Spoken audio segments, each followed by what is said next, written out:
नमस्कार, कोटपुतली एजुकेशन में आपका हार्दिक स्वागत है। मैं पंकज शेरावत उपस्थित हूं आपके सामने महत्वपूर्ण जानकारी लेकर। आज हम बात करेंगे राजस्थान यूनिवर्सिटी के जो सेकंड सेमेस्टर के यहां पर हिस्ट्री से रिलेटेड पेपर होने वाला है, उसके बारे में हम बात करेंगे।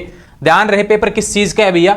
हिस्ट्री का है भैया, हिस्ट्री ऑफ मॉडर्न वर्ल्ड। यह सेकंड सेमेस्टर वाला पेपर है। तो अभी जो नॉन कॉलेज के जो पेपर चल रहे हैं उसमें जो सेकंड वाला सेमेस्टर वाला पेपर है, ध्यान रखें, हिस्ट्री का। और जो रेगुलर विद्यार्थियों का सेकंड सेमेस्टर का पेपर होगा हिस्ट्री का, तो सिलेबस वही है। आपको पढ़ने की आवश्यकता है, देखने की आवश्यकता है। कुछ इंपॉर्टेंट क्वेश्चन यहां पर मैंने लिखे हैं, ध्यान रहे। रेगुलर वालों के पेपर 120 नंबर का होता है, उसका 40% आपको पास के लिए चाहिए, ठीक है, यानी 48 नंबर चाहिए। नॉन कॉलेज के 150 नंबर का पेपर रहेगा, तो उसके लिए आपको भैया 60 नंबर पास मार्किंग के लिए आवश्यकता होगी, ठीक है। समझ में आई? शुरू में छोटे क्वेश्चन देखने को मिलेंगे, बीच में लघुत्रात्मक प्रश्न भी आएंगे और फिर निबंधात्मक प्रश्न भी देखने को मिलेंगे। ये पैटर्न हो गया, कहीं कोई कंफ्यूजन होना नहीं चाहिए। बात करते हैं कि इंपॉर्टेंट क्वेश्चन है। कुछ क्वेश्चन मैंने लिखे हैं जो कि आपके इंपॉर्टेंट होते हैं, हर बार एग्जाम में रिपीट होते हैं, ठीक वैसे ही क्वेश्चन मैंने यहां पर लिखे हैं। तो सेकंड सेमेस्टर का है हिस्ट्री का, और पेपर का नाम है हिस्ट्री ऑफ मॉडर्न वर्ल्ड, ठीक है। इसके बारे में बात करें, पहला क्वेश्चन है, इंग्लिश में भी समझा दूंगा, हिंदी मीडियम और इंग्लिश मीडियम दोनों के बारे में बात हम करेंगे। पुनर्जागरण का अर्थ, मीन ऑफ रिनेसेंस। ध्यान रखें, इंग्लिश वाले विद्यार्थी रिनेसेंस वाला जो क्वेश्चन है उसको पढ़ लेना, उसमें सारी चीजें मैंने ऐड की हैं। इसका मीन क्या है, इसके रीजन क्या है, और यूरोप पर इसका प्रभाव, इफेक्ट ऑफ ऑन यूरोप, ध्यान रखें। और इस युग में कला, साहित्य, विज्ञान की प्रगति का वर्णन, यानी कि कला, साहित्य और विज्ञान में जो इसका एक तरीके से प्रगति हुई उसका वर्णन करो, ठीक है। पहला क्वेश्चन, बस पुनर्जागरण से यही क्वेश्चन मुझे बनता हुआ दिख रहा है। दूसरा बात करें, अमेरिका में फ्रांस व यूरोप की क्रांति के कारण व परिणामों की विवेचना करो।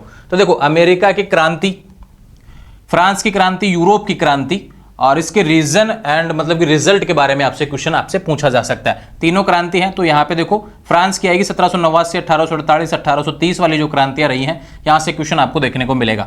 जर्मनी में इटली का एकीकरण, इंटीग्रेशन पूछा गया है जर्मनी और इटली का, ठीक है। और इसमें एक इंपॉर्टेंट क्वेश्चन यह भी बन जाता है कि भाई इसके एकीकरण में किसका योगदान रहा, किस हिसाब से रहा। तो इटली में क्वेश्चन आता है मैज़नी, काबूर और गैरीबाल्डी, इन तीनों में से एक किसी का पूछ लेता है, ठीक है। तो पिछली बार शायद काबूर का आया था, इस बार मैज़नी और गैरीबाल्डी से क्वेश्चन देखने को मिल सकता है। बात करें जर्मनी में बिस्मार्क का योगदान क्या रहा, जर्मनी के इटली ये जो है रहने वाला है इंटीग्रेशन, इसमें बिस्मार्क का योगदान क्या रहा, यहां से क्वेश्चन आपको देखने को मिल सकता है, ठीक है। आगे चलते हैं, चौथे नंबर का क्वेश्चन है, चीन की क्रांति के बारे में बताइए। रिवोल्यूशन ऑफ चाइना, ध्यान रखिए, क्वेश्चन है रिवोल्यूशन ऑफ चाइना। और यहां पे 1911 की जो क्रांति है उससे रिलेटेड क्वेश्चन आपको देखने को मिलेगा।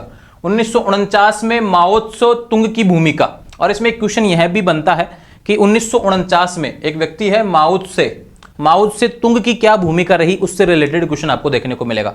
पांचवें नंबर का क्वेश्चन है भैया, रूस की क्रांति के कारण, परिणाम, महत्व। रूस की क्रांति का कारण, रीजन, रिजल्ट एंड इंपॉर्टेंस, यह क्वेश्चन आपका देखने को मिल सकता है। और छठे नंबर का क्वेश्चन है, विश्वव्यापी आर्थिक मंदी के कारण व परिणाम, ग्लोबल इकोनॉमिक डाउनटर्न। ध्यान रखिए, ग्लोबल इकोनॉमिक डाउनटर्न के यहाँ पे जो है रीजन क्या रहे और इसका प्रभाव, इफेक्ट क्या रहा, इसके बारे में क्वेश्चन आएगा। फासीवाद व नाजीवाद का विस्तार से वर्णन करो, दोनों में से एक पूछा जाता है हमेशा, फासिज्म एंड नाजिम, ध्यान रखें। तो फासीवाद और नाजीवाद से रिलेटेड क्वेश्चन आपको देखने को मिलेगा। एक क्वेश्चन है भैया, द्वितीय विश्व युद्ध प्रारंभ का कारण, परिणाम बताइए। सेकेंड वर्ल्ड वॉर के जो रीजन रहे और उसका रिजल्ट क्या रहा, इसके बारे में आपसे क्वेश्चन आएगा। एक है शीत युद्ध, कोल्ड वार क्या है, इसकी उत्पत्ति, ओरिजिन, ध्यान रखिए, कारण क्या रहे, रीजन और रिजल्ट के, और इसका विकास का वर्णन करो, ठीक है। डेवलपमेंट में क्या रीजन रहे, वो सारी चीज आपसे पूछा गया। और एक क्वेश्चन है भैया, नारीवाद आंदोलन, महिला आंदोलन पर निबंध लिखो। नारीवाद आंदोलन है, इसके बारे में आपसे क्वेश्चन पूछा गया है। इसको नारीवाद के बजाय या ऐसे भी लिख सकता है, महिला आंदोलन पर निबंध लिखो।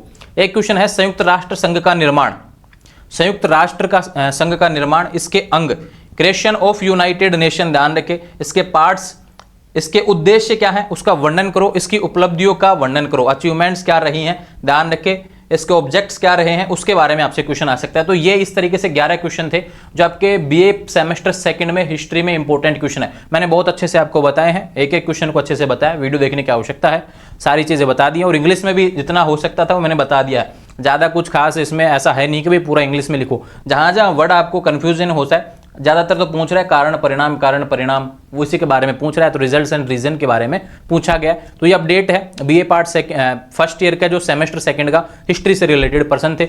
उम्मीद है यहाँ से पेपर आपको देखने को मिल जाएगा। अपनी तैयारी जारी रखें, खुद से भी थोड़ा पढ़ा करें भैया, और 40% पासिंग मार्क्स आपको इस पेपर में लाने की आवश्यकता है।